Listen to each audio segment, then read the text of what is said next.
آقا کریم علیہ السلام نے ارشاد فرمایا، حضرت عبداللہ ابن عباس روایت کرتے ہیں، حضرت ابن عمر نے بھی اس کو روایت کیا، اربعن اذا کن فیک فلا علیک ما فاتک من الدنیا۔ حضور نے فرمایا چار چیزیں ایسی ہیں اگر تیرے پاس وہ ہیں تو دنیا کی کوئی چیز بھی تیرے پاس نہیں ہے تو پریشانی نہیں ہے۔ اگر چار چیزوں کا سرمایہ تیرے پاس ہے پھر دنیا کی کوئی چیز بھی تیرے پاس نہیں ہے، فلا علیک، تو تجھے کوئی دکھ نہیں ہونا چاہیے، کوئی پریشانی نہیں ہونی چاہیے اگر یہ چار چیزوں کو تجھے عطا کر دیا گیا، یہ چار چیزیں تجھے ودیعت کر دی گئی۔ تیرے پاس کچھ بھی نہیں ہے دنیا کی لیکن یہ چار چیزیں، وہ چار چیزیں کون سی ہیں؟ صدق الحدیث، بات کی سچائی، جب بھی بولتا ہے سچ بولتا ہے، جھوٹ بولنا چاہے بھی تو نہیں بول سکتا، حالات ایسے ہیں، دل کی حالت ایسی ہے، طبیعت ایسی ہے۔ کچھ لوگوں کے لیے سچ بولنا مشکل ہوتا ہے اور کچھ لوگوں کے لیے جھوٹ بولنا مشکل ہوتا ہے، اور اگر وہ کسی ایسے اوکھے ویلے پھنس بھی جائیں تو پھر بھی سچ کے دامن کو نہیں چھوڑتے ہیں۔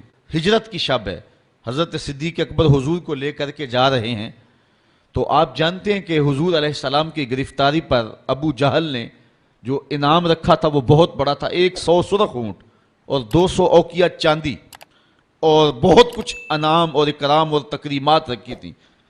اب ایک شخص جو حضور کو جانتا نہیں تھا، حضرت ابو بکر سے بھی شناسہ نہیں تھا، تو پورا عرب ڈھونڈنے نکل پڑا تھا حضور کو، تو ڈھونڈتے ڈھونڈتے حضرت ابو بکر کے پاس پہنچا اور حضور بھی ساتھ تھے، اس کو شک پڑا کہ جس کو ہم تلاش کر رہے ہیں وہ یہی نہ ہو، تو حضرت ابو بکر کو پوچھتا ہے کہ یہ شخص کون ہے؟ اب اگر حضرت ابو بکر کہیں کہ یہ حضور ہیں اور آقا کریم کا بتاتے ہیں تو پھر جو ہے وہ درست نہیں ہے، اور اگر کہیں کہ یہ حضور نہیں ہیں تو پھر ابو بکر کی زبان پہ تو سوائے سچ کے کبھی کچھ آیا ہی نہیں ہے۔ تو حضرت ابو بکر اس مشکل وقت میں پھنس گئے، ایک طرف محبوب علیہ السلام کی ذات ہے اور دوسری طرف صداقت کا امتحان ہے۔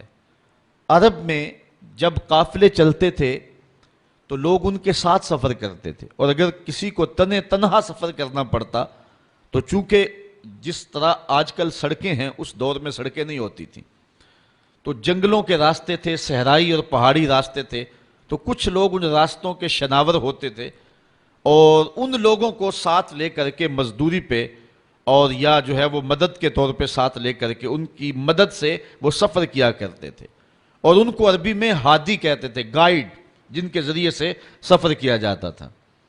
تو حضرت ابو بکر سے پوچھا کہ اس شخص نے کہ یہ تمہارے ساتھ کون ہے؟ تو حضرت ابو بکر صدیق ایک لمحے کے لیے تو پریشان ہوئے اور پھر فوراً کہا، ھذا ہادی یہدینی الی صراط المستقیم، یہ میرا ہادی ہے جو مجھے سیدھی راہ پہ لے کے جا رہا ہے۔ تو وہ سمجھا کہ یہ کوئی گائیڈ ہے، لیکن سیدنا صدیق اکبر بتا رہے تھے میرے دل و جان کا ہادی اور مرشد یہی تو ہے نا۔ تو سچ بھی بولا اور جو ہے وہ جو مقصد تھا وہ بھی پورا ہو گیا۔ تو کچھ لوگ سچ بولنا چاہیں تو نہیں بول سکتے اور کچھ لوگ جھوٹ بولنا چاہیں تو نہیں بول سکتے۔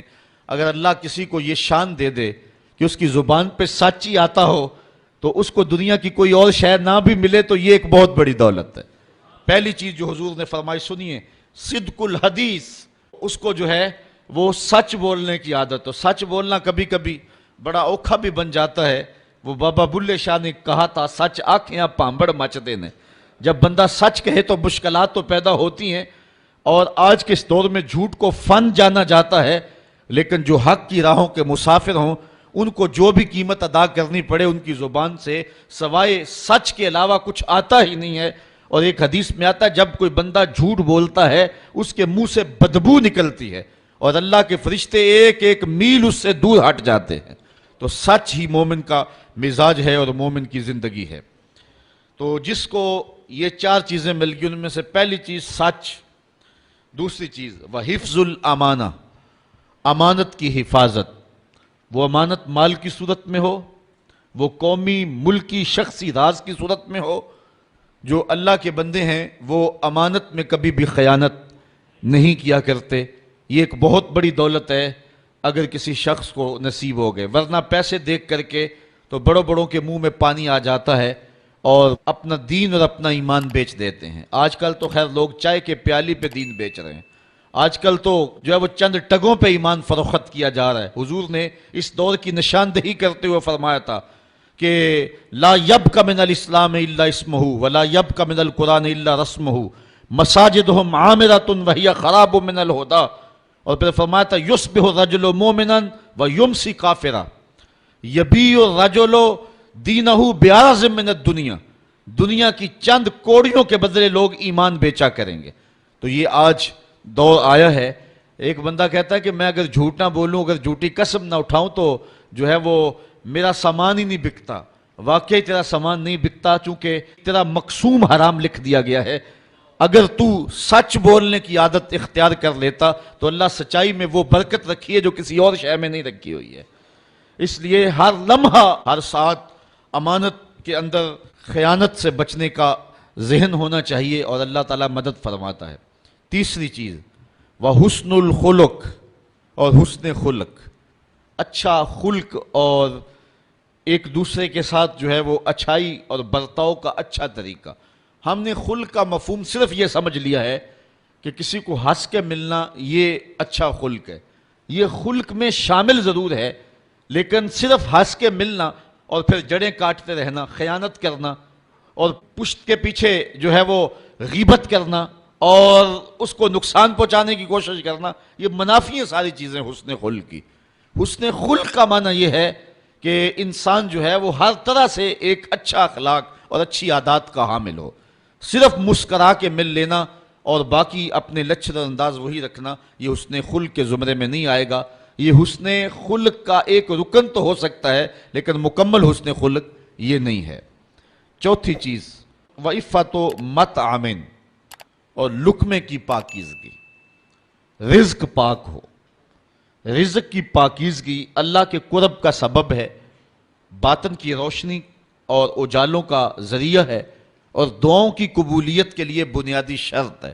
آقا کریم نے ارشاد فرمایا ایک شخص لمبا سفر کر کے کعبۃ اللہ میں پہنچا ہے, یمد یدیہ, اور اپنے ہاتھ پھیلا کر کے لمبے لمبے ہاتھ کر کے دعائیں مانگتا ہے. اللہ کا گھر سامنے ہے اور ہاتھ اس نے لمبے, اشعث اغبر, اس کے کپڑے پھٹے ہوئے ہیں, چہرے پہ گرد پڑی ہوئی ہے لمبے سفر کی وجہ سے, حالت فقیرانہ بنی ہوئی ہے, ہاتھ بھی لمبے ہیں اور کعبۃ اللہ کے سامنے کھڑا ہے. وَمَطْعَمُهُ حَرَامٌ وَمَلْبَسُهُ حَرَامٌ وَمَشْرَبُهُ حَرَامٌ وَغُذِيَ بِالْحَرَام. لیکن جو کھایا ہے وہ حرام کا, جو پیا وہ حرام کا, جو لباس پہنا وہ حرام کا, جو غذا دی گئی ہے اس کو وہ حرام کی. فَأَنَّا يُسْتَجَابُ لِذَلِكَ. حضور فرماتے ہیں بتاؤ اس کی دعا کیسے قبول ہوگی. سفر کی حالت بھی ہے, لمبا سفر بھی کاٹا ہے, دکھ مصیبت بھی صحیح ہے, کعبۃ اللہ کے سامنے بھی کھڑا ہے, لیکن دعا قبول نہیں ہوگی. اگر لوگوں کا حق مار کے, غصب کر کے عمرہ کرنے چلے جائیں, حج کرنے چلے جائیں, تو تمہاری باتیں منہ پہ ماری جائیں گی. یہ انداز ہے اللہ تعالیٰ کے ہاں قبولیت کا کہ لقمہ پاک ہونا چاہیے.